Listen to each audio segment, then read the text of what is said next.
very short 2-hour presentation for you. I promise not to take all your evening. I'll start out by telling some jokes. No, that's not going to work. Good evening. I'm John Varela. I'm your representative of District 1 on the Board of Directors of the Santa Clara Valley Water District. And what I've done is I have a newsletter that I passed out. We did have a presentation, but because of time, I'm going to cut my time for you. So what we've done is we publish these quarterly. And this gives you an update as to what the water district is involved with, what our projects that we're working on, and keep you abreast as to what your water district is doing for you and how your dollars, your tax dollars, and your water district rate fees and what they're going towards. So it's very important for you to be aware of what and how your water is being delivered to you. We have 3 tenets that we're working on. Conservation, which, by the way, you've done an amazing performance during last year's 30% cutback in the water conservation levels. Overall, the entire county averaged approximately 27% in conservation. This year, the state relaxed their levels because we have water to talk about. Some districts have decided to have no conservation levels whatsoever, but not the Santa Clara Valley Water District. We removed the 30% down to 20%. Which means that we're allowing more water to be used to water your lawns 3 days a week. You can wash your car in the driveway, but you cannot wash your driveway down with a hose. So we are asking to continue conservation. Next is expanded storage. The water district is looking at reservoirs north and south to partner with for additional storage and banking of water during these critical drought years. And by the way, we are still in a drought. And thirdly is what I'm going to talk to you next. We handed out this card. This card is a personal invitation from me. I am hosting a tour on September 17th. It's a Saturday. You come over to the Water District location. We will bus you to the advanced state-of-the-art water purification facility in North San Jose, and we'll give you a tour so that you'll understand what recycling is all about and what the investment dollars are that we're putting into this very important area. In addition, you will have an opportunity to taste the water. It's delicious. I know I can say that because I drank the water and I'm here talking about it. So I would encourage you, there is a website and a phone number on the back. I would love to see you represented your district, this region, and have you come and join me for this tour. And that's my presentation. Any questions? Thank you very much. Oh, by the way. What's the address? I beg your pardon? Almaden, right? 5750 Almaden. It's off of Blossom Hill Road. By the way, there's an election this year, and I'm on the ballot. Please vote for John Varela. Thank you. Thank you, John. Thank you very much. Valley College. Unfortunately, Dr. Debbie Budd was not able to be here, but Dr. Young is going to speak for her. Good evening. First of all, I just want to thank the community for its strong support of Evergreen Valley College over the years. I wasn't here, but I was made aware of the fact that the community supported us in 1998 with one bond, 2004 another bond, in 2010 another bond.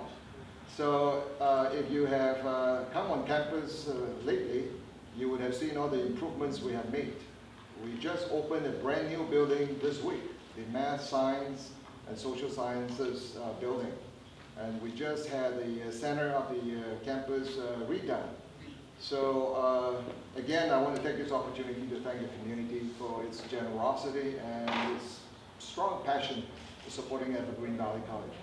I just have a few things to share with you. This semester, this is just a few days old. The metrics are coming in, and we look at it. Our enrollment is 4% over the same time last year. This is very encouraging to us because many of our neighboring colleges are still declining, and we have been showing a sign of slight growth last fall, and now we are 4% over last fall. So you know, that is wonderful news to us. I also want to let you know that we had a very successful summer program. Our summer program is different from the regular semester because a lot of the enrollment in the summer are really high school students. So basically, your children, your relatives, children, they are here at Evergreen Valley College taking classes in the summer. And so they are helping themselves get ahead, because some of the credits they take could be counted at the high school, but more important than that, they're already earning credits for the university when they transfer. So we were able to generate 650 FTES, full-time equivalent students, for the summer, which was more than the summer before. With that said, I just want to take a few moments to share with you a video that we showed at our Professional Development Day just last Thursday and Friday. So this video was designed and produced by one of our students from Vietnam. All right?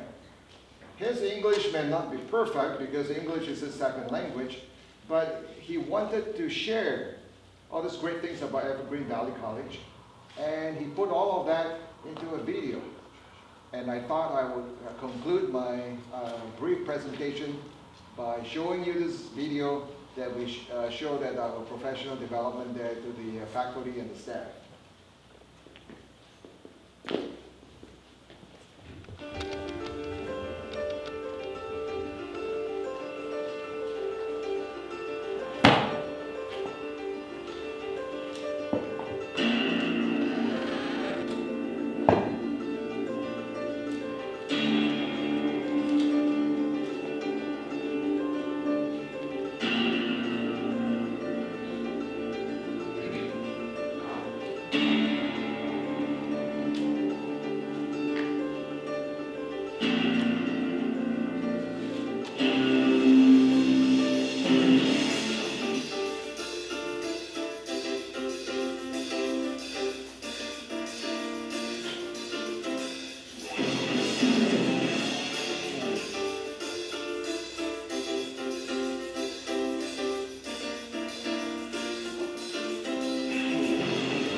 bachelor partner, what degrees do you have for bachelor? That is the bridge to the BSN nursing program. So our nursing students, they can begin taking the bachelor's degree program from Evergreen Valley College. The faculty comes from San Jose State. Their bachelor's degree will still come from San Jose State, but they have the ability to start at Evergreen Valley College, right on campus. And are you looking to do any more of those? Have you started doing any other bachelor's degrees? We have started as a pilot the program in nursing, and we hope that we can, have a closer working relationship with San Jose State and do more things. For example, San Jose State has allowed us to come on campus to offer 2 classes from EVC right at San Jose State. So, this kind of collaboration, has been very helpful, and it has led to this bachelor's degree at EVC from San Jose State. Question? Are you going to have more programs like the automotive one? Yes. Like for people in the trades? Thank you for asking. We opened the Automotive Technology Center recently, and we invited the community to come and celebrate with us and at the grand opening, and we had representatives from Honda, from Chrysler, and from the major dealerships around here. They're all crying for help. They're all crying for employees, and these are good paying jobs. And currently, we are working to try and launch a new program called Automotive Collision Repair Technology. And would you be surprised if I share with you that some of the top technicians in collision repair are making over $200,000 a year. And they cannot find enough trained technicians. And this particular chain of collision store, I think there are six centers, 6 locations, was so desperate that they were trying to start their own school. But then if they were to start their own school, it would be unaccredited, and curriculum is not what they do. So we are working with them, and we are trying to start the program. We think it will be about a year away, but that would allow people to get training, and then almost immediately enter a high-paying skills job. Earlier on, we mentioned something about water. I just want to mention that we started a water technology certificate program, so in partnership with the City of San Jose. So that's the other program that we just rolled out. Thank you for this opportunity to address this group. Kathy asked me to extend her sentiments, and she with Chris Bunk there at a superintendent's retreat, so I will be speaking on her behalf. I'm really excited, and some of the last themes that I heard from the last presentation were about collaboration across domains and across campuses. I heard about collaboration between the college and San Jose State, collaboration amongst teachers, and really when we look at it, it's collaboration across our system, K-12 and into colleges. We're all striving for the same thing. We're all striving to create college and career students. And one of the things I'll piggyback on, I'm just thinking Glenn might share, we're part of what we call the Eastside Alliance. The Eastside Alliance is made up of the 7 elementary feeder districts that feed into Eastside. This is the time where we've had probably the most collaboration between districts that we've ever had. And it's really nice to see. Glenn and I last week were at a planning retreat. We were talking about some of the outcomes that we were developing with our teams for our students around college and career.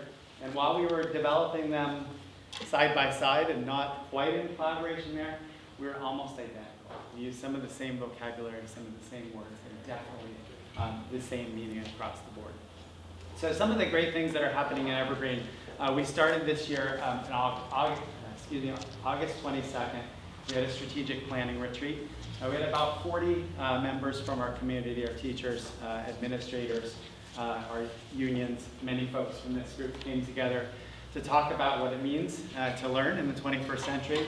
and set some strategic plan goals. I'd like to share those with you. We started the retreat with a theory of action, and I think that's important because it really set the tone for our work. Innovative workplaces inspire creative thinking. Creative thinking increases in employee engagement and work satisfaction. And employee engagement and work satisfaction will produce a thriving student body. We really believe, and we've been sharing that all learners, whether they're this big or whether they're myself, are important in our system. And we each play a key role to helping our students reach success in college and career. So we ended up with 5 strategic plan goals. These goals are woven into our district LCAP, our Local Control and Accountability Plan. They're used in our school site plans, and they're really a guide for the work that we do in our district. The first one we settled on was retain existing students and attract new students to the district. When we look valley-wide, most districts are in a declining enrollment pattern. Evergreen, particularly so when we look at the growth of our community. We've kind of plateaued. Our youngest are now going through our colleges, and families are pretty much put. While we might not be able to control who comes and who goes from a moving perspective, we can use that as an impetus to look at our programs, to innovate, provide different things to our community, and different programs that retain our students and bring others from outside to attend our district. Our second goal was to provide equitable educational resources and facilities. We do a wonderful job in providing opportunities for students district-wide. There's initiatives, STEM initiatives, PBL initiatives, different types of learning opportunities that we have, different programs. And a lot of times these programs are site-specific at certain schools. So similar to the first goal, we're looking at how we can expand those and bring those experiences that are successful at one school to all of our schools. Our third one, enhancing the use of integration and technology by students, teachers, staff, and families. Again, we believe it's across the board, right? Adults have to learn how to use technology. We have to help our children learn technology, and they're the digital natives. It comes easiest for them. You saw in the video the wealth of information on YouTube, how quickly information comes out, and it's right at our youth fingertips. Achieve financial stability and sustainability, focus of our district budget, so we can continue to offer programs that are meaningful for our students in spite of funding that may go up and down. And finally, attracting and retaining teachers and staff, especially those with specialized credentials. Across the state, you're hearing about teacher shortages. That's true here. We want to, by doing all these other wonderful things, bring teachers to our district and also look at innovative ways to reach those teachers. So I want to share really quickly, the last presentation was video. I'm going to just share our community report with you. Hopefully you picked it up as you walked in. The best, lots of great information. As an educator in Evergreen, for me, I love looking at the pictures. And the reason is because they're kids having fun, they're excited, they're smiling, and this is the great things that we get to see every day. So when you flip through the community report, Kathy's message is particularly meaningful. We're living in a time of innovation where we're looking to innovate, to create learners that just don't do the basics, reading, writing, math, but that they can think. Because it's those skills and the grit, perseverance, the determination that are going to help our kids be successful in college and career. I'll share with you in the instruction department, my focus and our focus has been rallying around outcomes that we want all of our students to leave Evergreen with. We want them to be a learner. That's learning all those basics, right? We want them to be communicators. We want them to be collaborators, critical thinkers, innovators. And the last one we hold true is to be an advocate, to be an advocator, somebody that stands up for what's right and advocates for beliefs. A couple other highlights. If you look here, some particularly meaningful is the Youth Truth data. Youth Truth is a survey that measures students' connection in school. We do a lot with adults, we do a lot with teachers, we do a lot with administrators, but this gets at the heart of what kids think.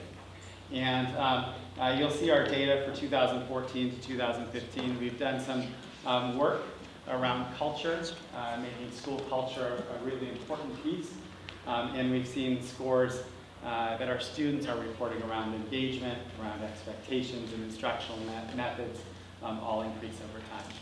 We also have an active parent university program because, again, we believe the whole family. Let's get parents involved, help our parents help their children reach their goals. We actually have a flyer of our parent university program. Encourage you to stop by our resource center, that's there as well. Technology, again, it's huge. Our students are using Chromebooks, iPads. It's in their hand. Probably at about, I'm estimating, probably at about one device for every 5 or 6 students across the board. Obviously, we want to get more. Communications on the last page. We're working really hard to do outreach for our community. Facebook, Twitter, our website. We really encourage, if you're not following Evergreen School District, to jump on board, and you'll see these pictures magnified 10 times. And again, looking from a human resources perspective on the last page, just the people we work with, our teachers, our staff, some of whom are in this room, are incredible people, really dedicated to the kids that they serve. I want to thank you for this opportunity and happy to answer any questions. I just want to make a statement rather than a question. I was one of the people at the strategic planning, and as you said, there were community members and there were teachers and staff, but there were also students. Yes. And those kids were incredible. And the input they had, and they were bright kids and very collaborative and very communicative. And the students kept us all grounded. I smiled because the adults would share their thoughts and we'd hear the students say, so what I hear you saying is, and they would rephrase it. It was brilliant. Yeah. Have you thought about doing this? Yes. Yeah, I mean, they were incredible. Articulate. Yes. Thank you. Yeah. Dan, I just wonder about if you want to touch on the kinder pilot. And Yes, thank you. the second thing is, we're looking for certain types of employees that we're short of right now too, if you want to. Sure, absolutely. Thank you, Sherry, for bringing that up. So a couple of things that we did differently this year. This is the first year Evergreen School District went to full-day kindergarten. We're piloting it at 5 schools. We expect that we'll add schools next year, and hopefully over 3 years we'll be fully implemented with full-day kinder at all of our schools. We also expanded what's at Bulldog Tech, which is a new tech satellite at our middle school within a school. We have Lobo School of Innovation now at Quimby Oak. They just got launched this fall, and they're off the ground running, great things happening. And to piggyback on what Sherry was saying, teachers across the board, any credentials for the most part. We're fully staffed as of right now. Many of our neighboring districts are not. We are looking at, for full subject credentials, we still are looking for special ed teachers, those credentials that are a little bit more specialized. Other questions? Yeah. Yes, I would like to know that we have some special program for special kids required, like a person who speech delay, the kid speech delay, or kid is a little bit mental. Yes. So yes. do you have any program about that to help the teacher? Yes. So our special education, we do have a special education program that's addressed through our pupil services department. Like all public schools, we work through the IEP process and offer a variety of services to support our students. Yes. Thank you. Yes. Just a follow-up on that one. Evergreen School District does not have an autism classroom. And is there any plans of developing an autism-specific classroom? Because there is district special ed classrooms, but they are not ready for, only for serving autism. Yes, yeah. So children with autism are being sent to the county program. It works great many times. Sometimes some children can probably benefit more from a district classroom. So is the district looking towards having an autism classroom? So it's all based on individual need through the IEP process, but we do serve some autistic children in our regular education classrooms, our special day classrooms, and there are some county placements as well. It is, the district has to balance the ability to offer the program with the number of students that it has to serve. So oftentimes, a county placement, the county is able to pool resources and assist districts. So not at this time that I'm aware of, but that's something that Director Kishimoto is regularly looking into. Thank you. Hello, good evening. My name is Tony Chin. Last name spelled as QRN. I'm a resident, Evergreen resident for 8 years. I'm a parent of this district, and also I'm an educator right now. I worked as a school math teacher, and then that time to university lecture. So now I'm serving as a principal of our education institutes locally. Some people may want to know why I'm running for this position as school board, right? If the simple answer is for better education. But we know education system in essence is human systems. Unlike some other like mechanical systems or some like systems for streamlined production, the failed products can be abandoned or recycled. But for education system, we have to make sure every kid to be successful. Their potentials should be maximized. So in short, I say, no child left uninspired. That's, and also for the, we know we are in the Silicon Valley, we're in California. California is the richest state in America, we know that. However, this year in 2016, our public education system has been ranked at the bottom 10 states nationwide. As a parent, as a community member, as a resident here, don't you feel pain? Don't you? Community leaders. Actually, yes, I do. I feel the pain. So that's why I choose to stand out. I hope you will stand out, and the community stand out. Together, we can make the schools, our Evergreen schools, outstanding. Of course, we know education system must be high performing to reach the goal. High performing, what's the education system to be high performing? A high performing education system, in my point of view, must have a strong support to our teachers. Teachers are lifeblood of the education. I used to be a teacher. We know that. Okay.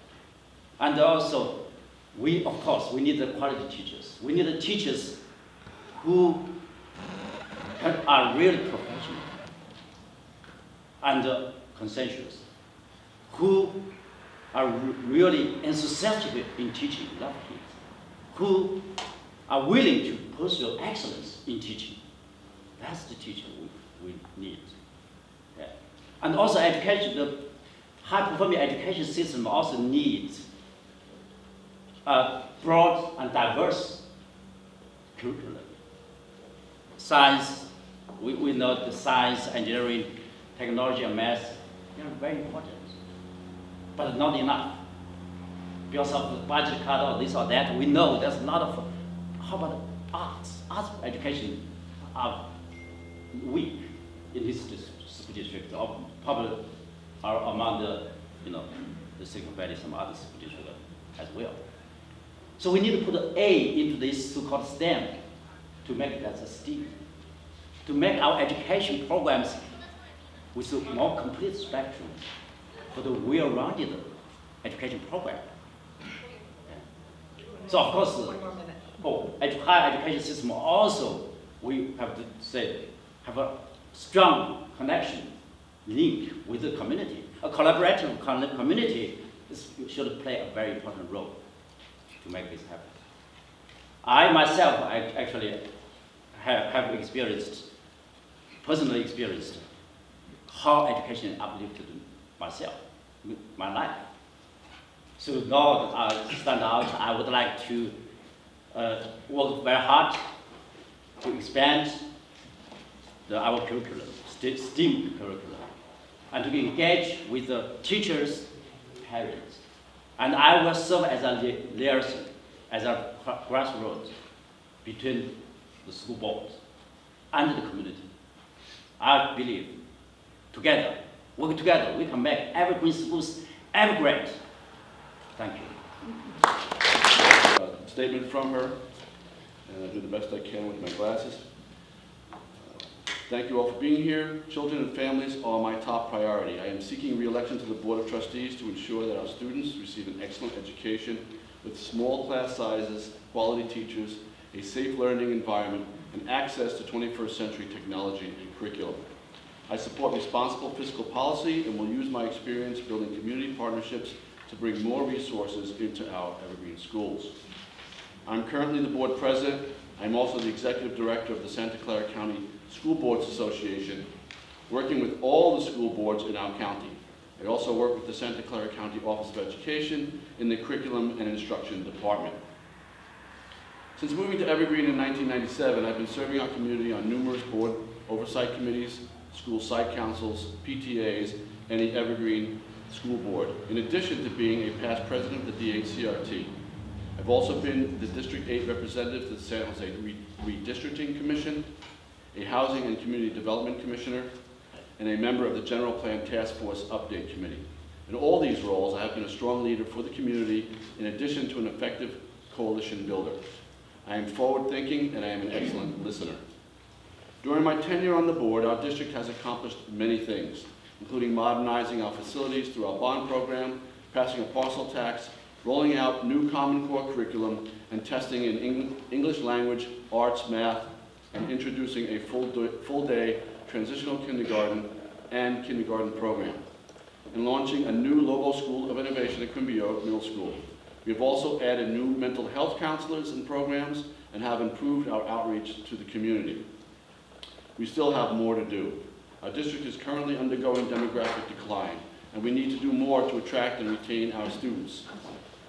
We need to create new and innovative academic programs to respond to the needs of our students, including magnet programs. We need to create fiscal sustainability for our district, bringing new resources into our district. I have experience and leadership skills to move our district forward through these difficult times. My husband and I have lived in Evergreen since 1997. Our 2 children attended Evergreen schools. I'm endorsed by city leaders and school board leaders across the county, in addition to community members across Evergreen. Thank you very much for your time. Please vote for me in November. Bonny Mace. Okay, so good evening, everybody. My name is Brittany. Good evening. And to add to her statement, my mom is also a longtime community member. I am a product of Evergreen Elementary School District schools. So this is a statement on her behalf, and she's sorry she couldn't be here because she's at back to school night. So our students require an excellent education.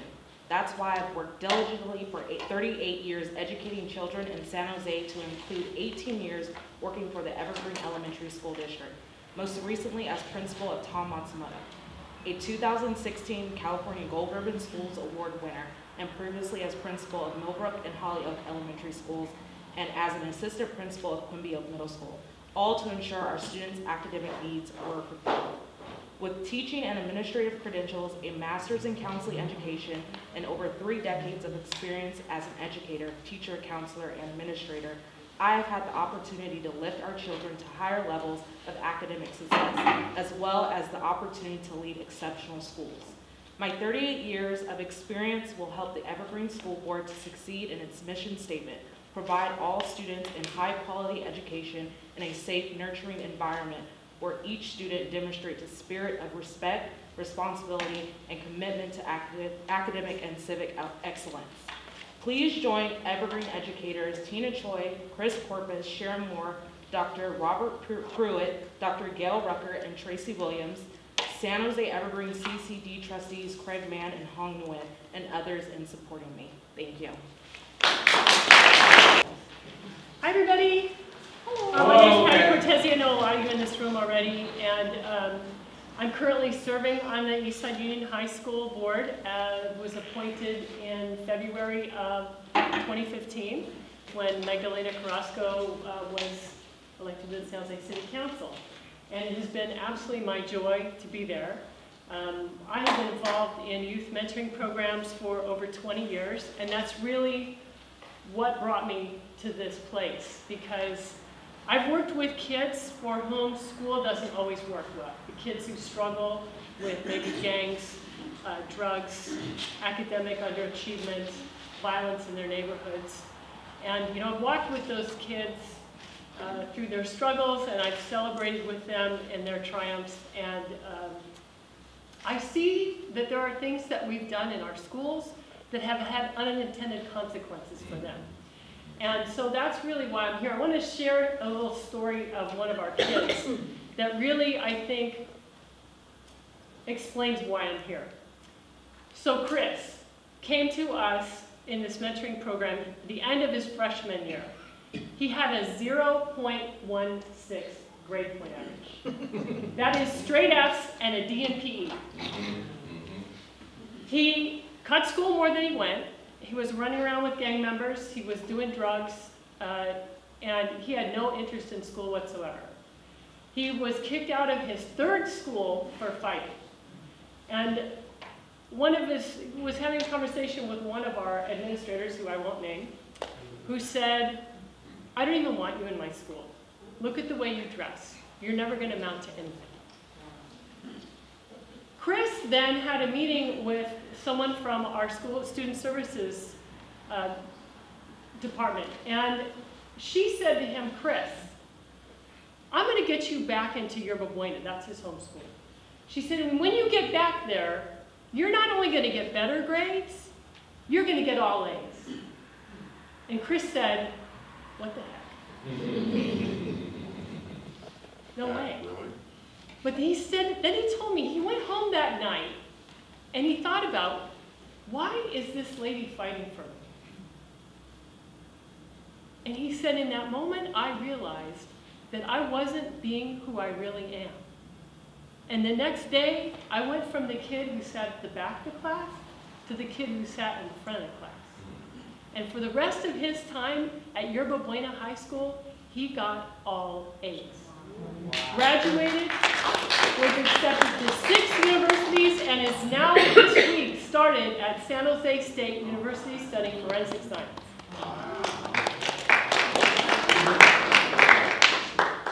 Who would have thought? So that's why I'm here, because I want to help to create an environment where kids are believed in, where our staff believes in kids more than they believe in themselves, and that amazing thing. You know who's most surprised by that? Chris, right? He had no idea, but somebody held that possibility for him. So my goal on the school board is to close the achievement gap by addressing the social and emotional needs of our kids. Just helping them believe, holding high standards, and letting them know that they can believe it, that they can do it. I want to come up with alternatives to suspension and expulsion that are productive, that still hold kids accountable. And I want to create partnerships with outside organizations and agencies that create opportunities and to learn and to grow for our kids. So I got my timer back here. So that's really what I hope to do on the board, is to have school that works for all of our kids. So, Patty Cortese, appreciate your vote in November. Thank you. I'm currently serving 12 years on board of Eastside Union High School District. When I was told I was given 4 minutes to speak, 4 minutes, that's a long time. So instead of talking about my goal and what I plan to do and why you should vote for me, I think if you like the way that the district has been going in the last few years, you probably would like to keep me there, and if not, you probably won't vote for me. So I probably would choose these 4 minutes to talk a bit about myself, so because most of you know about the work that I do, but a lot of you probably don't know about my personal history and how I got here. So I came here when I was 15 years old, 1984, so which made me 47 years old. So I came here at 15, I didn't know any word of English. Because of the great education I received at Antioch High School, I graduated high school in 2.5 years. After that, I went to San Jose State University. I got a bachelor's degree in business administration and psychology. I was a double major. After San Jose State, I went straight to John F. Kennedy University and get my master's in counseling psychology. I'm now working as a program manager for the mental health program over at the County Behavioral Health Services. That's sort of my personal history. I have 2 boys, 10 and 12 years old, who are great boys. And a little bit about the work at Eastside. You know, we have been working very hard in the last few years. Eastside has been, for many years, it was known for the district that where a lot of so-called trouble kids, where they come from. And then when people talk about Eastside, they consider Eastside as so like underperforming schools and so on. Eastside, in the last 6 to 8 years, we graduate more students than ever before. We have put students not only graduating, but also preparing for college. In fact, in the school year of 2015, almost 92% of our students graduated. Out of that, 73% of all the graduates went to college. Out of the 75 or 73% of went to college, 92% of them do well in second year and continue to do well. So that's kind of where we are. If you drive around East San Jose, you look at all the high school now, you can see the tremendous change at all our high schools, from the track and field to the classrooms to the outside structures. Our students are actually proud to go to the school at East Side right now because of all the great renovation, all the great programs that we have. I myself have been a strong advocate for additional AP classes, more managed programs, and also promote the IB program so that when they graduate, they not only graduate, but are able to use that to enter for university. And that's what we continue to work on.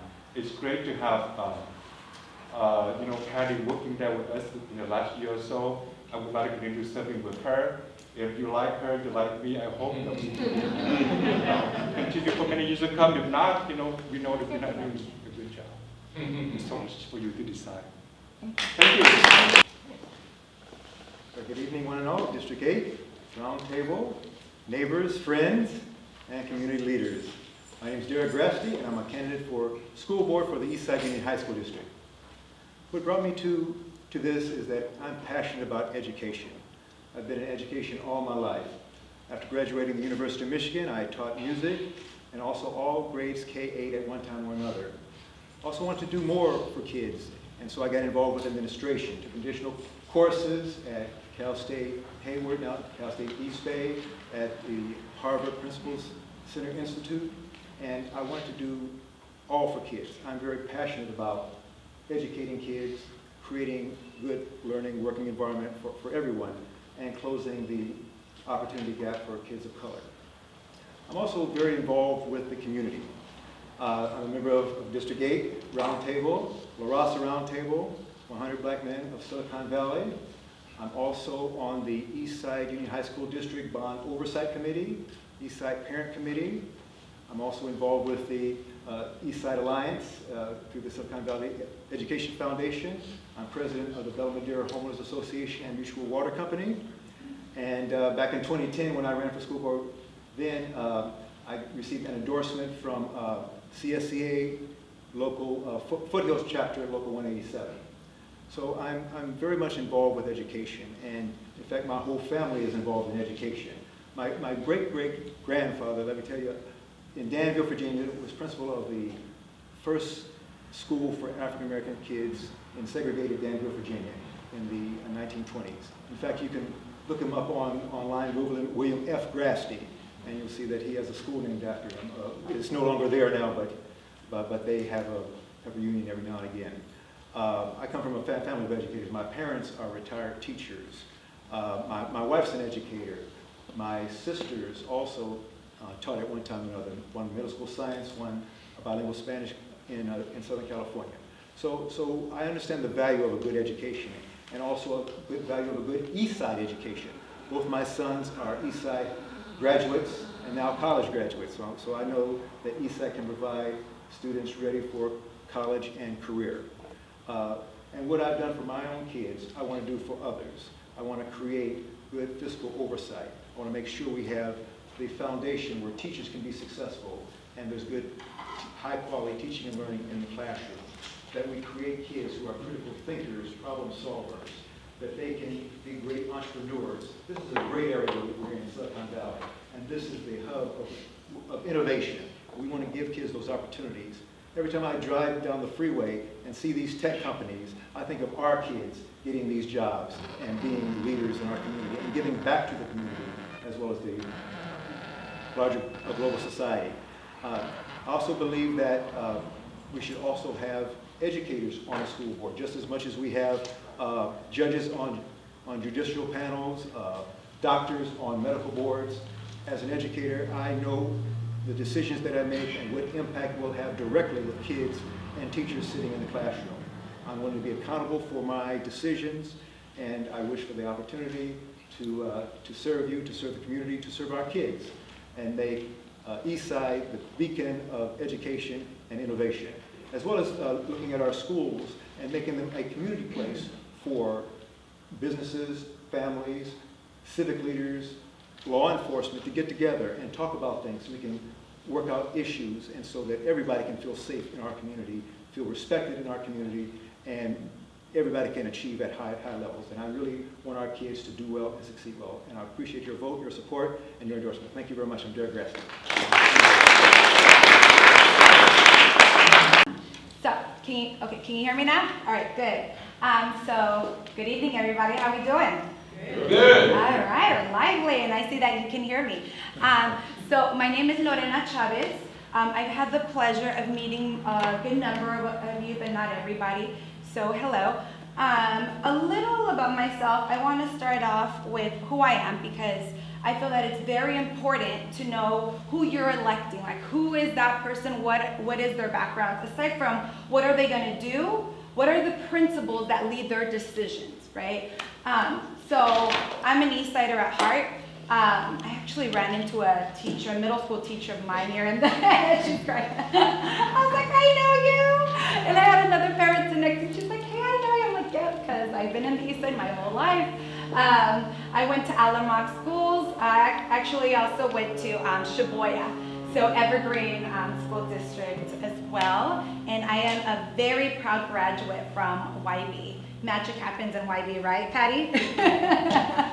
I had a similar story to one of the students that Patty mentored, which is a big reason why I decided to run for school board because things haven't really changed since I left, right? And that is very problematic to me. I have two little ones, right, that I think in no time they're going to be going to East Side schools. Because there was something really special about East Side that has made me the person that I've become, but there's still some work to do, right? And as an educator, right, I was a teacher, and as a principal, like I get it. I get it from the educator's perspective, I understand that. I also understand it from the student's perspective, right? And let me share a little story that'll give you insight into my trajectory, really, as a student and how I've become who I am today. My freshman year, I get above one at high school. I was sitting in the back of a desk. I was asleep. I was asleep because all of my years leading up to ninth grade, no one paid attention to me. I was what we call the achievement gap or the opportunity gap, right? Yeah, that's who I was. And my teacher came over to me, and back in the days, now we have a lot of technology, but he sprayed water bottle from the projector to wake me up, and I got up. Boy, was I up. I was like, what are you thinking? And he's like, no, what are you thinking? What are you thinking failing yourself? And I was like, what? So I stayed behind, we had a conversation, and that was the moment that I learned really to advocate for myself. That moment, right? I got into the AVID program. He brought a group of teachers together, teachers, counselors, tutors, coaches, to come and advocate in a meeting with administrators to say, Lorena actually needs to be in AP and honors classes because guess what, she's capable. So we signed a contract. If I wouldn't have signed that contract, I wouldn't have had access to them, right? Signed a contract, went from a 0.5 GPA my freshman year to over 4.0 plus part-time student at San Jose State my junior year. Yeah. That is my story, right? My twin, I have a twin. He got pulled aside around the same time, but to go to a continuation school. He didn't get lucky. He didn't get that teacher that sprayed him in his face to say, wake up, right? That shouldn't continue to happen in our schools. I know a lot of teachers in the area, I work with a lot of teachers who tell me, Lorena, this is still our reality. As a mother, that's scary.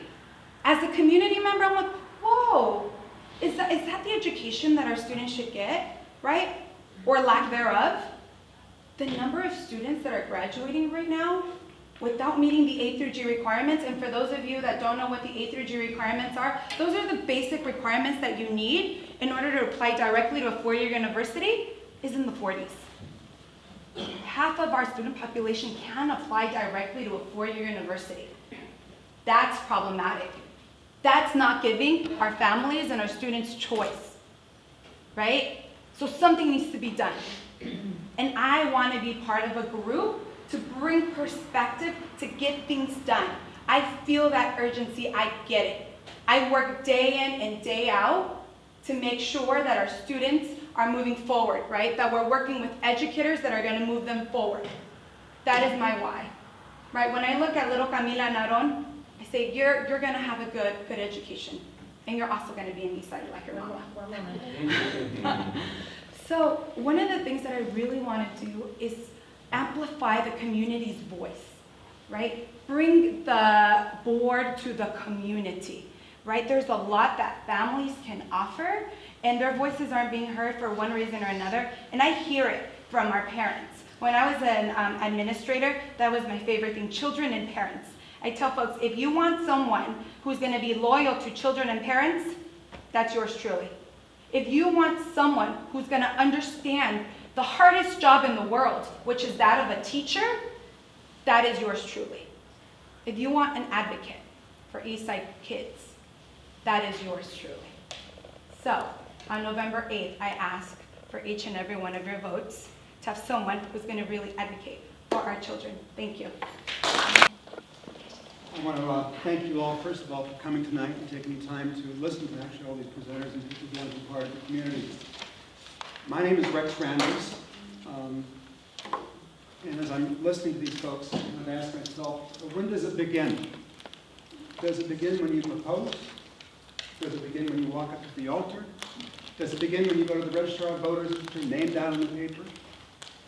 Does it start when you come here and this is the first time you're addressing a public audience for a candidacy for anything? But I actually think it begins a long time ago. It began for me a long time ago.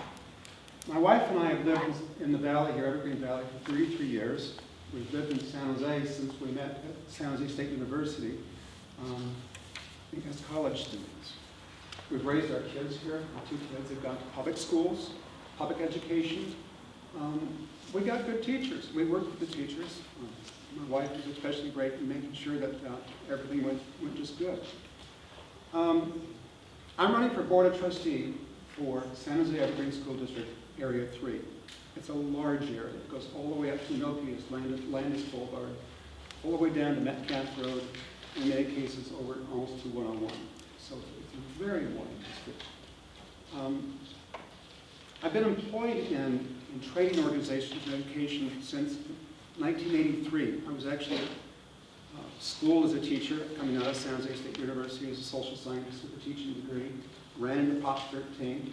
That didn't make things work well for me, so I went into industry education and training, and that's what we've been doing ever since. I did have a small break for like 18 months doing technical writing. Decided I didn't like that I liked training better. Came back to the company I'm currently working with now since 2001. I'm now a program manager, managing a group of people, other project managers. We've got about 120 projects running at any one time, with 103 waiting to start. But why am I running? I'm running for the board of. By the way, Henry and those others of you, you step back and remind me. One of the reasons I got involved more recently here is because my wife and I and several other members are here actually trying to save 27 acres at Evergreen Valley College from being leased out for retail and commercial development, which has been a large part of the focus here our last 18 months. And I'm glad that you reminded me that things aren't going good here at the college. There are nice things happening. There are good things happening. While I've been focused on just saving the 27, mostly I'm focused on saving the 27 acres, there are a lot of good things happening here. But I also think that there's a lot more that could be happening here. I think there's a lot more that should be happening here. This seat on the board will put me in a peer position, something which the community has not been able to make happen with our board of trustees. They've been transparent, they've been going through the motions, they've been pushing this property to be turned over to the developer for retail and commercial development, and not acknowledging us at all. And I feel the need to do something about that. There's got to be something better.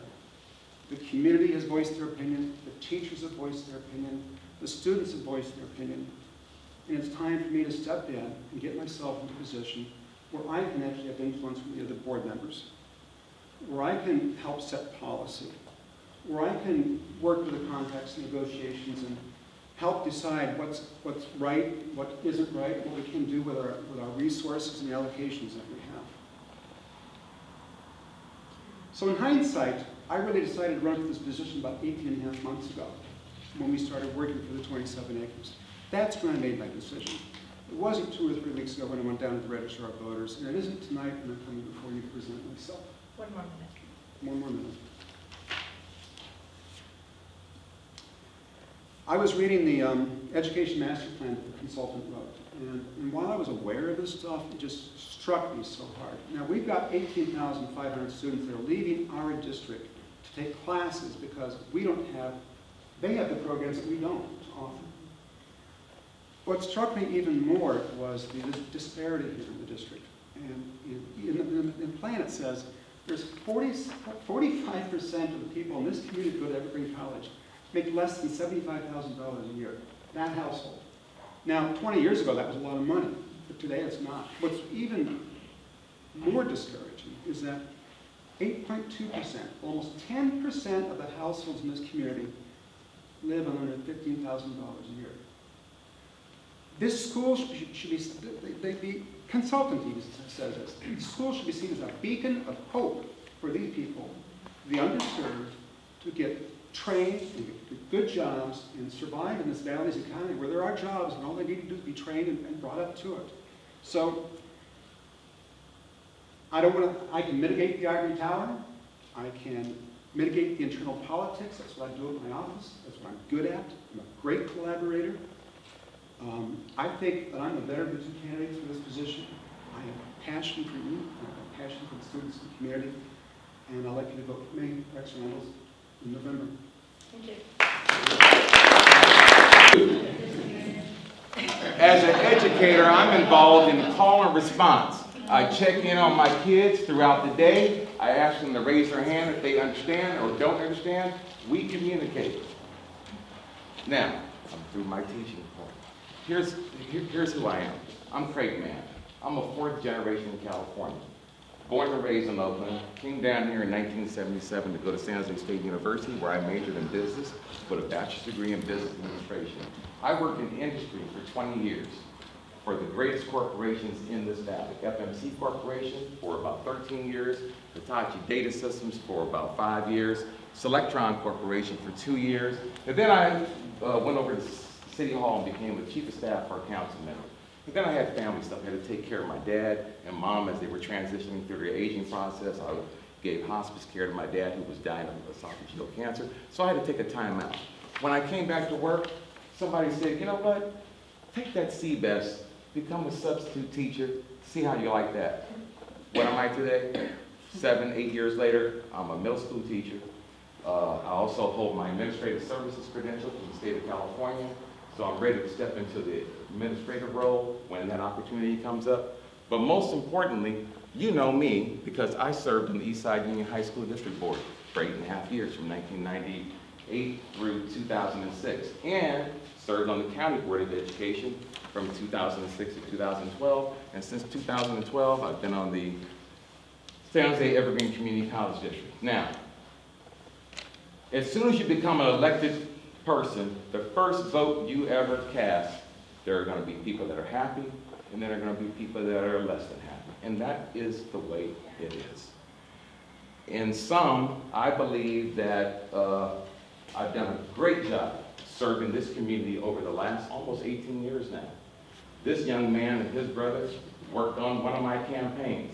Mr. Zito and I know each other very well. Pat Waite and I were in an election together in 2008. Patty Cortese, know her well. Her husband is a supporter of mine. He's endorsed my re-election campaign. Lan Wynn, I served on the East Side School Board with. Sharon Moore, she's a supporter of mine. Dr. Gail Rucker, another supporter of mine. I know this community, you know me. Have I done a 100% job over these 18 years? No one does 100%. And you haven't agreed with me 100% of the time. But 100% of the time, I've been working for 100% return on investment with the resources that we have in this community. Now, go to San Jose City College, look at that campus. It's the best it's ever looked. Evergreen, under construction, work in progress. It's coming alive day by day. Automotive technology program, nursing program, top of the state. We are matriculating and moving people more forward into San Jose State University and other colleges, bar none. Now, there are naysayers, and there's always going to be naysayers, always. Somebody's going to say, you're not doing this right, you're not doing that right. But the overall balance is that we're doing the best good for the most students right now, bar none. And this is no brag, this is fact. Now, people can manipulate data, and they can say what they want to say, Mr. Waite. But the truth is, and I'm just talking to you because that's how I talk to my students. I will focus on one student and I'll say, and Ryan, and you know I'm speaking the truth. You can say what you want to say. People can manipulate facts. You can distort them and make them fit your condition. And the beauty of a democracy is that I trust that you will look at the facts and you will look at my record. And I am proud Evergreen Valley High School stands. I started on that committee when it was burrowing owls. Okay? We had to mitigate burrowing owls. That school stands today because of me, David Cortese, the board that sat that day. You go into Evergreen Valley High School, it's standing there because of hard work, Ms. Gilmore. Hard work. And you were there. And you were there. And you were there. 1 more minute. 1 more minute? Oh, I'm moving fast. Because I moved my clock in my class fast. I said, you know what? We have a need for speed in my class. We get things done. That's what we do. That's what I've been doing for 18 years now. And the beauty of this democracy, anybody can run. Anybody can run. Look my candidate statement up.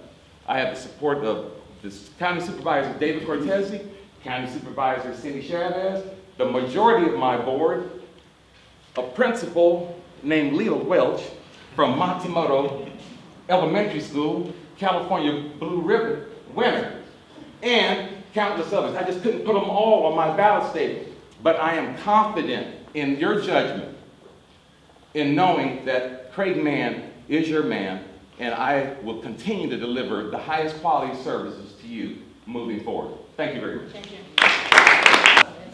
Let's talk about the East Side and our graduates. There are good things going on. I'd like to talk to you a little bit about that.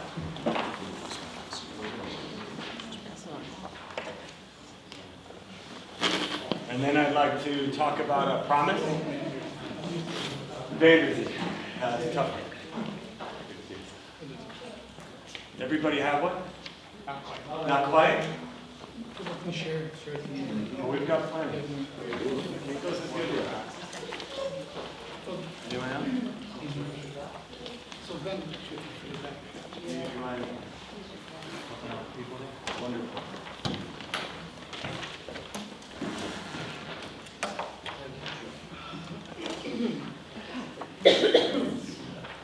So I would like to talk to you a little bit about tonight as a community, what we are aspiring to at Eastside. And then I'd like to talk to you about a promise, which is live and real for our students today. That one I'm holding on to, and we'll talk more about it in the future as we come back. But the first thing I'd like to share with you is something called the Graduate Profile of Eastside. You may have heard in the air in the last couple of years something called Common Core standards and things like that, and you've heard people react positively or negatively to those words. What's in those standards really are a call for what our students should be able to do and how to perform. How not to just know things, but how to be strategic and extend their thinking. That when faced with a real task, they can locate the information that's necessary, increase their skill set, and produce and communicate in a way that's new and novel. My good friends, well, I don't know how you feel positively or negatively towards the standards, but we have standards for graduation in the district, we have the state standards, and now we have something that's very interesting for us, which is our graduate profile. It's a profile which we've shared with our feeder districts in the Alliance, from which you've heard today, and it's basically saying to you and to the community, this is what a graduate from Eastside will be ready for. Our students and our families currently drive to Silicon Valley. Our goal is to make sure that our students are the ones that drive Silicon Valley. That are the leaders, the innovators, and are equal participants in that. And so I'm not going to go word for word through this with you tonight, because I assume you're readers and we'll have a chance to take a look at it. But ultimately, what we are aspiring to do in all of our high schools is to make sure that our students graduate ready for college, ready for career. That they're ready to thrive in a society that's as diverse and complex and global as that of Silicon Valley. And you can go around the world and you say, okay, that's international, but find a society that's more global than this one, I'd like to meet it, right? So if you can thrive here, I dare say you can thrive anywhere. And so we are looking for our students to be the communicators, that when faced with a real task, they can do this. We just heard some communicators in the last half hour, did I not? And we saw different modes of communication. And we saw people that use information differently and find a way to communicate it to you. That's our goal for all our students. Our goal for our students is to make sure that they're critical thinkers. That if someone stands in front of them and says, here's my ideas of where we should go, that they have the ability to think critically, to recognize what's important, make decisions, and then act. Our goal is for collaborators. And we cannot work in isolation. We cannot work as individuals. We know this, that when our students go to visit Facebook and Google, right, they meet teams. They say, my boss will give our team a task, and we have to figure out what to bring into it, what do we need to know, and create a product that's novel and unique as a team. I want our students, when they visit Facebook and Google, and they talk to those people, I go, oh, we get that, because that's what we do at school. We get faced with assignments, we work as a team to create our responses. This is where we're moving our instruction, our assessments, and everything we do as Eastside towards this. The other thing is creators, and that doesn't mean every student has to write a sonnet, paint something unique, but it means this, when faced with an issue or a task, that they can create their own response, that it's novel, that this is what I did with the information. And this is, I'm preaching to the choir now, but truly, we're looking for community members. We're not just interested in people saying, I understand my role as a citizen. We're not interested in just kids doing service hours for 20 hours their senior year and saying done. But truly as community members, I'm going to read this one because this group is evidencing it. That they can identify issues, seek out information, and gather perspectives to respond to the challenges affecting our community. It's what the people in this room are doing tonight. You're making yourselves aware of the issues, seeking out information, gaining perspectives, and setting yourselves up to act, correct? This is what we aspire to as a district. It's what we want to be held accountable to. But we also want the last thing, and that's powered with the plan. For too long, high school has been seen like, or fulfilling the requirements as a ticket out of high school. Those days are gone. It's powered with the plan. We want to make sure that we have the counseling and the access to online tools to make sure that every one of our students graduates with a plan of what they're doing next. If they're continuing on to Evergreen or one of our community colleges, if they're going to make good on this promise, which we'll talk about in a second, enter the world of work, but they're powered with a plan and they're ready to go. So this is something that our board has looked at, has adopted, and as a district, we're adjusting our curriculum, the way we test, the way we teach to make this real for our students. Okay? And then there's this. The Spartan Eastside Promise.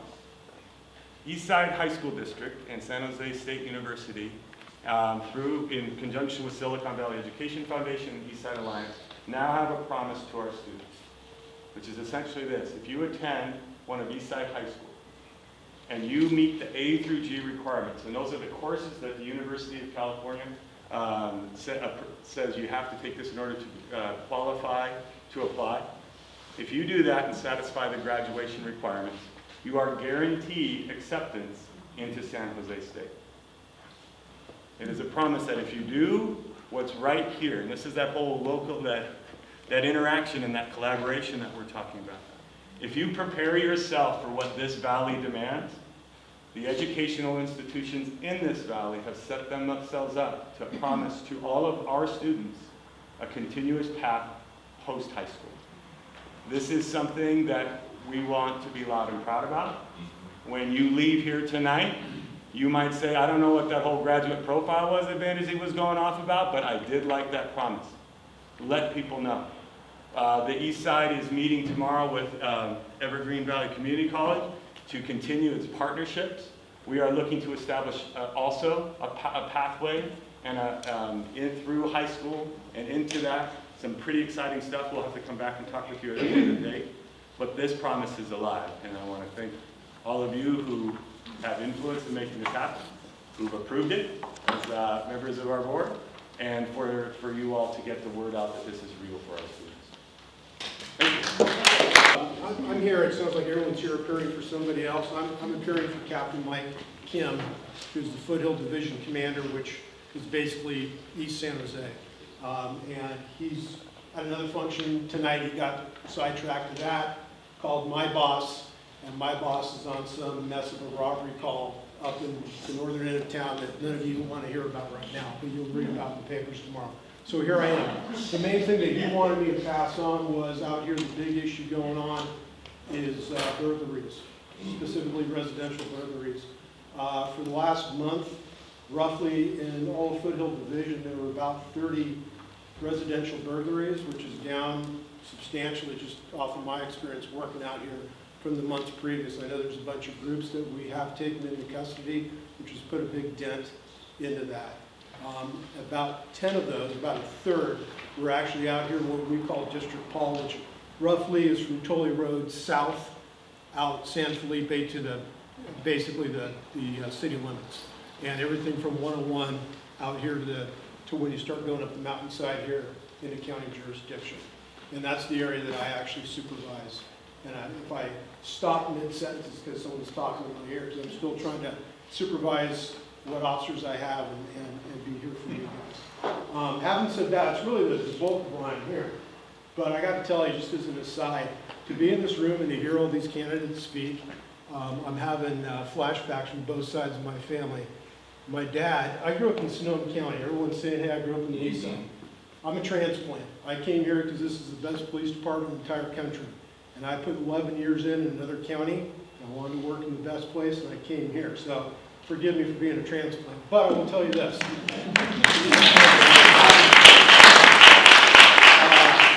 And things will get better, trust me. But my dad did 40 years of public service.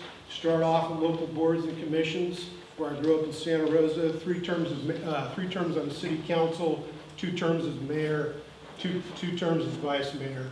And that dedication of public service kind of got me probably where I am today. On my flip side, my mother-in-law, educator forever, started off in Oakland. 3 daughters, I married one, the other 2 are both teachers. One got her master's degree courtesy of the city of New York City. It said, come out here, we'll give you a master's, and then you're gonna go teach for a few years in Harlem, which she did. She's now in Virginia, and my other sister-in-law teaches in Napa. So the passion that I sense from these candidates, and I don't know any of you, and I don't live here, I can't even vote, so I can say this, right? God bless you. God bless you for what you guys are doing, okay? So, having said that, any questions law enforcement wise? Yes, sir. I need your name for our minutes. Sure. I'll give you my card before I go. Okay, thank you. Anything else? That's the, if I get out here and that's the easiest question I got. Are we on camera? No, you're not. How does it feel, right? Welcome to my house. Yeah, these are the new cameras. I've had them for about 2 days. Don't know how to work the thing. So a friend of mine bought a house and they were in the process of flipping it. And at 3 o'clock in the morning, they got a call from SJPD stating that there were 100 people in her vacant home having a party. Yeah. So I just wanted to ask you about that. Is that a common occurrence, or how can we help that? I just came and went to one of my vacant houses last week, and not in the city, and when I pulled up there, the car parked in my driveway, and I started wondering what the heck was going on. That is a problem. Or if you have a house that you rent out VRBO, that's also becoming a problem in some locations.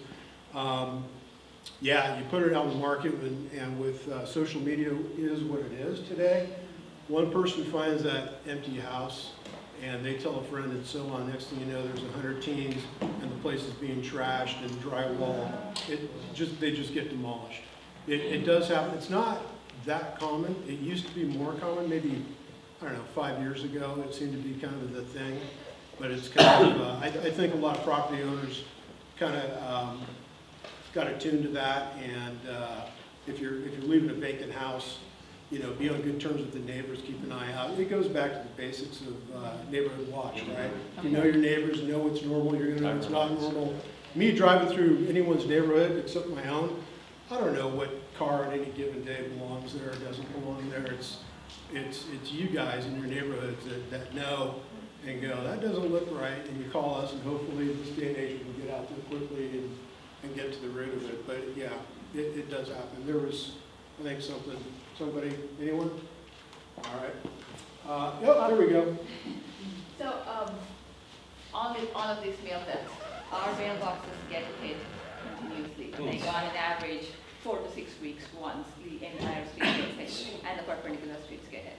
And any packages that we have on continuous, all the neighbors' videos, we can see the UPS truck comes in, dumps the package, and then someone else comes, picks up and leaves. Yeah. So when we have pictures and videos and all of that, but these things have been happening continuously. Right. What's the solution? Other than getting everything delivered to work. That is actually a pretty good solution. I personally never put anything in my mailbox in front of my house. I don't even put it in a U.S. mailbox, big blue one on a corner. I don't even do it in the one out front of my post office. It goes into the post office, into the slot. I won't leave anything in a mailbox. In terms of receiving mail and packages, it's tough. I mean, you got to work with, if you're expecting something, UPS, FedEx, whoever, and try and narrow down the time frame. And again, talk to your neighbors. Have an agreement. Hey, if you see a package getting dropped off, can you scoot across the street and grab it if you have someone that's home during the day? I've got the best watchdog in the world. It's a retired couple across the street from my house, and they're there, and she misses nothing. So, and then video cameras, a lot of people have them out in front of their houses and things. Those are really pretty good. A lot of times, the house that has the package stolen might not have the video, but the crooks aren't that dumb. They don't park right there. They park down the street. And we always now, in any crime, we'll canvass that entire street. And something like mail theft, it's probably going to be one of our community service officers coming out. But they'll knock on everyone's door. If someone's got video, they might have video of that car, and hopefully the license plate is captured on that. And that's a big, huge lead for us to maybe do something with it. So, Thank you. the mayor doesn't walk in soon, I'm going to Well, start. we've got some other people to cover. All right, thank you. Let's stick around. Hi, my name is Domenic. I'm from Assemblymember Nora Campos office. We just finished up the legislative season yesterday. Fortunately, a lot of our bills were able to get passed through both houses. Now it's a matter of them being signed by the governor. 3 important subjects that the Assembly members put a lot of focus on this year, and we've seen some good success. First off is the emergency housing bill. We look forward to now hopefully the governor signing it and seeing the city being able to implement a housing policy for these emergency housing apartment systems or housing systems that are going to help our homeless community get back on their feet, and then once we get the permanent housing in place, have a full solution. We were able to pass an equal pay bill that's going to hopefully fix the gender wage gap, or contribute to fixing the gender wage gap. So the specifics on it, just minorly, is that what we've been able to find is that when it comes to women's pay being depressed as it is, it's in many cases due to their previous salary. What this bill is going to do, should it be signed by the governor, is disallow the companies who are looking over those wages to make their sole decision on a candidate's pay based on their previous pay. So hopefully this will alleviate some of those problems. Another really important bill that we were able to get passed through both houses is an after-school programs funding supply. So for low-income families, their children will have first access and funding to after-school programs that will allow them to, once the bell is over, still receive that education, that nourishment to continue being great students. So thank you for having us here tonight, and if you have any questions, I'll be able to answer. Appreciate you making a few minutes for me. I understand it's a jam-packed meeting. I'm We here. have the rest of it. Oh, really? 5 Okay, minutes. well, I'm about 30 seconds before everyone runs through the door. I have some information I'd like to distribute about one measure. You have many measures on your ballot. And we're in a city facility, which means I cannot advocate for or against any measure, but I can provide information. There's information that's been put together by our city budget office about Measure F. This is a measure that is complex. And so for that reason, we want to make sure you have information, and there'll be additional information that'll be mailed to your homes from the city to help explain it. Measure F is the product of an effort that started, well over a year ago to resolve ongoing litigation and battles over pension reform with settlement with all 11 of our unions in the city, and attempts to address those issues at the same time also addressing what we've all seen quite a bit of in the media in the last few days regarding our seriously deteriorating staffing levels in our police department. And so I'm providing you 2 pieces of paper. This has been provided by the City of San Jose, reflecting the savings to taxpayers from the implementation of Measure B and its related reforms, as well as that was the pension reform that was passed in 2012, just to remind you. With this measure, Measure F, if it were to pass this year, what the difference would be. And so I'll provide that now. Thank you very much, I'll appreciate it. And then the second one is a document I'm sure you're all very aware of because you see it every day, unfortunately, in our own neighborhoods. That is the decline in police staffing right now in our city. I'll just ask this to be passed along. Thank you. I'm happy to answer any questions about what this measure does or doesn't do. Again, I can't advocate. I'm happy to advocate outside the building, but otherwise I'm just happy to answer any direct questions you might have. What happens if the measure doesn't pass? What law holds then? So if the measure does not pass, right now we have litigation going on with multiple parties around Measure B, as well as the proposed settlement of Measure B. All of that litigation then resumes, essentially. It means we continue to have lawsuits from unions who are suing to block Measure B, and we know that that was partially upheld and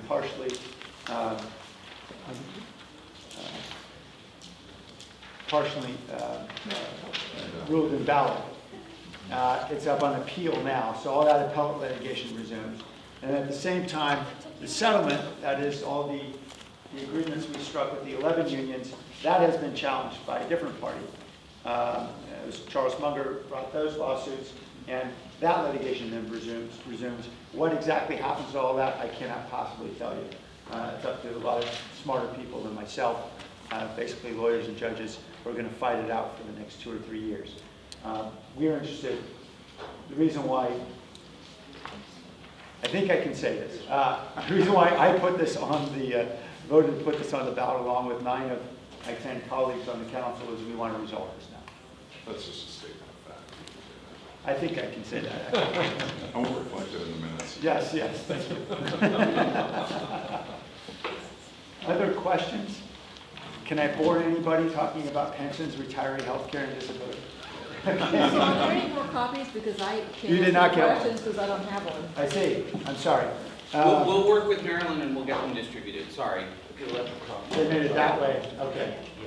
I'm sorry. We'll get electronic copies. Yeah, these are also going to be posted on the city website. So for those of you who didn't get a copy, what was described on the first document relates to the savings achieved under Measure B in 2012. What that means in real terms today, along with the associated reforms, it was about a little less than $42 million annually in savings.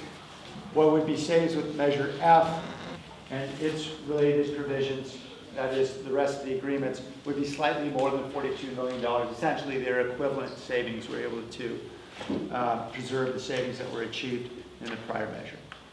So do you know of any websites that are for or against Measure F out there that we can find more information? Since I only know of a website which is for, I probably shouldn't be telling you. So I'll be happy to tell you outside. But I'm guessing if you But if Google it, there's a you'll for, find there's it. probably an against. Yeah, there's probably an against somewhere too, yes. I'm going to give you a chance. Yeah. Mayor, sir, this new measure is going to increase the retirement benefits? Yeah, so let me explain. It depends on where you're starting from. So we had the pre-2012 benefits. Those were substantially reduced in Measure B in 2012. We began negotiations under my predecessor, Chuck Reed, because there had been a lot of litigation and so forth to attempt to come to an agreement and resolve all that. I came into office. The deal that essentially was struck with all the unions was we would end retiree health care benefits for new hires.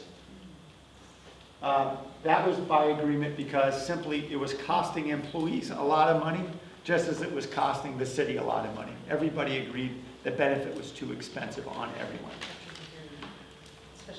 So while we saved much more on retiree health care side than we have with Measure B, because Measure B didn't address that, we gave up a bit on the pension side.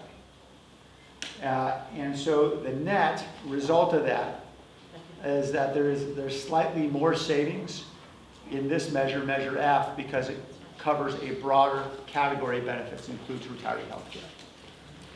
The other sort of essential area of benefits that is covered by this new agreement that's different than Measure B relates to disability. And this was particularly important for police officers, firefighters, because although there were some reforms in the process that have been sustained through this new measure, it was widely believed by many in the department and recruits that the disability provisions that were passed in 2012 did not adequately protect an officer who was hurt in line of duty. And so essentially, we kept the reforms relating to the process, and the reforms relating to the process ensured that the determination of a disability would be made by a panel of medical experts rather than a bunch of politicians and members of unions who would be sitting around on the pension board. It would be actually by medical experts. So we kept that reform, but we went back to the old definition, which the parties agreed would better protect officers who are hurt in the line of duty. So that was kind of the deal that was cut. Okay, other questions? Room always gets quiet whenever you talk about pensions and, yeah. Yes, ma'am. What's the status about the police academy? Yes. They're headed south or coming back, or what's the deal? We have 3 classes in the police academy a year here in San Jose. We just graduated a class 2 weeks ago at the rate we were. The problem is we're also not recruiting at the rate we need to. And of course, folks are retiring, right? We're seeing baby boomers retire, as we would expect, at very high numbers simply by virtue of demographics. And so really, hiring is critically necessary to replace all those baby boomers. And you're now accepting military service in lieu of college, right?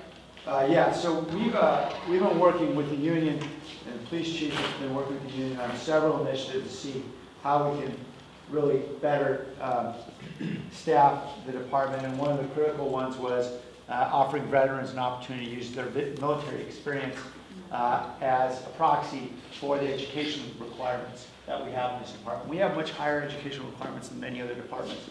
We actually have significantly higher standards than many departments. That's a good thing. It means we're better served by the best and the brightest, but it makes it hard. And so we think there are a lot of folks who serve in the military who can certainly do the job.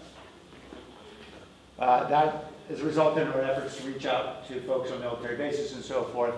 I think that explains some of the increase you're seeing in the next class. The emergency staffing?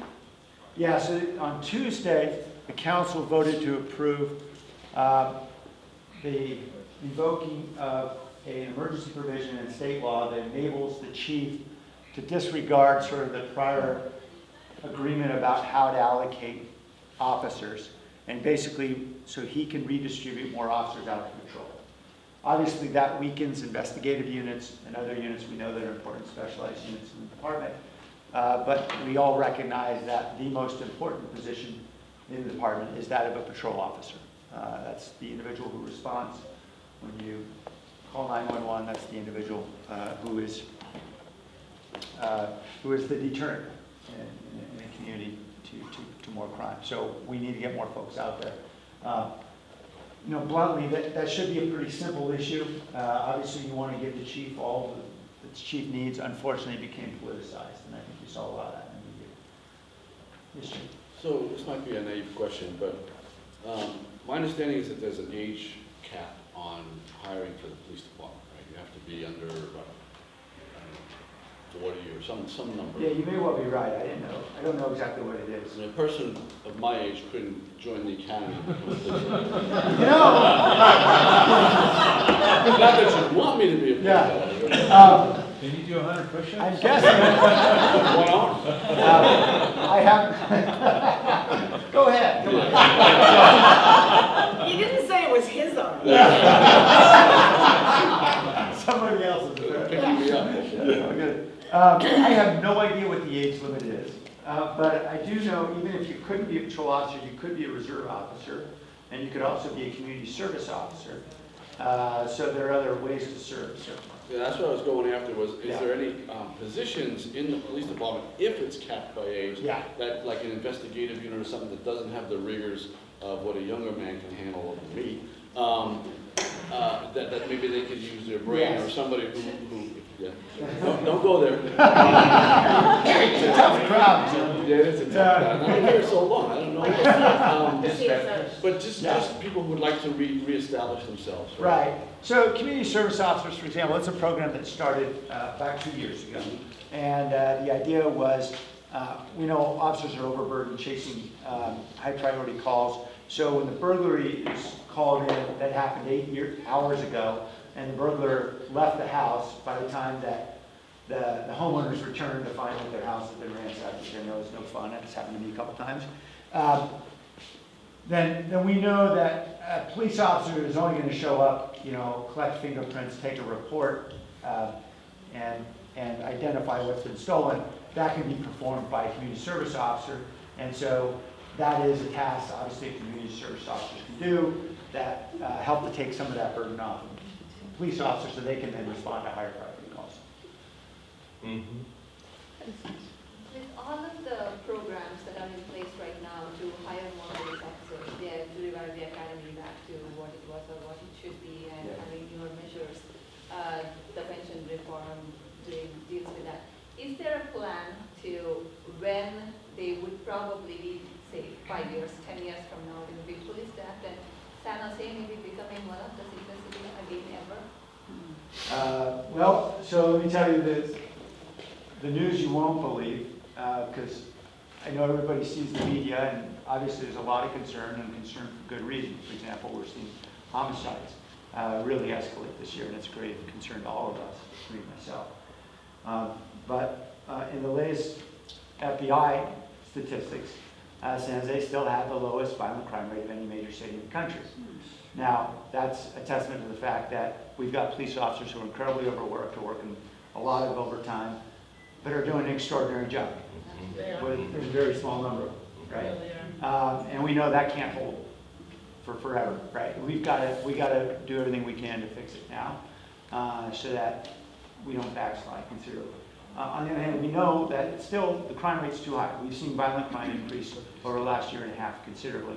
By the way, it's increasing throughout California. It's a trend we've seen since 2015, particularly in big cities. There's been a significant rise. And so this is a battle that many cities are facing. Certainly we are here. We need more officers to be able to prevail. If we reach it, that you're going to see that. Yeah, is there a number? One more question. Okay, yeah, the number is more. Right now, we are authorized to hire, that is, we have a budget to hire 1,109 officers. We have about 200 vacancies, right? So the first goal is fill the hole, right? We got to fill all those vacancies, and then we'll go find the money and hire more. You, the voters, approved by 62% a tax increase in June. That's helping us recruit right now, but obviously the long-term vision is we'll be using that money to expand the number of officers. Mr. Mayor, before you leave, there's a bunch of students here. Oh, from yes. AP history class. And we're required to take selfies with them. And they're required to meet you. So before you leave, please go. Yes, okay, I've been instructed. So, when it comes to recruiting officers from the military, one of the concerns I have is there anything that you're doing to address those with potential PTSD? Yeah, all officers, all cadets are subjected, well, before they become cadets, to really intensive psychological testing. It's one of the parts of the backgrounding that happens. I mean, you know, people have the perception nobody wants to work here. That's not true. We had over 1,700 applicants for that class, in which we had 7 actually get through the academy. So let's be clear, these are the best and the brightest, obviously. We need a lot more of them, right? It's not a question of not enough people. We need more high caliber people. Obviously psychological testing is critical no matter what the circumstance, because these are people who are empowered to use lawful deadly force. What's the timeline for the increase of officers over the next couple of years? Is there a amount per year? That is as fast as we can possibly go. An awful lot of that's going to depend on what happens in November. You know, Can I get a quick question then? Yes. Last one. Last one. Okay. Yes, We're budgeted to go up by a couple hundred, but how about the housing issue? Because we saw the recent news with police officers having to stay in RVs and motorhomes. So some of you saw the media where the officers are staying in the RVs, factor two issues. Obviously, we have very expensive housing, absolutely, and we have a lot of officers and firefighters who are living outside the area. But the primary reason why we're seeing that sort of colony grow of our own officers who are sadly having to sleep here is because they're working too many overtime shifts. Actually, we have an officer who can probably opine more accurately than I can. We got officers who are working a lot of overtime shifts right now. A lot of it is mandatory overtime because we simply don't have enough officers to fill the patrol slots. But when you hire the officers, then how can they live here? I guess that's a big question.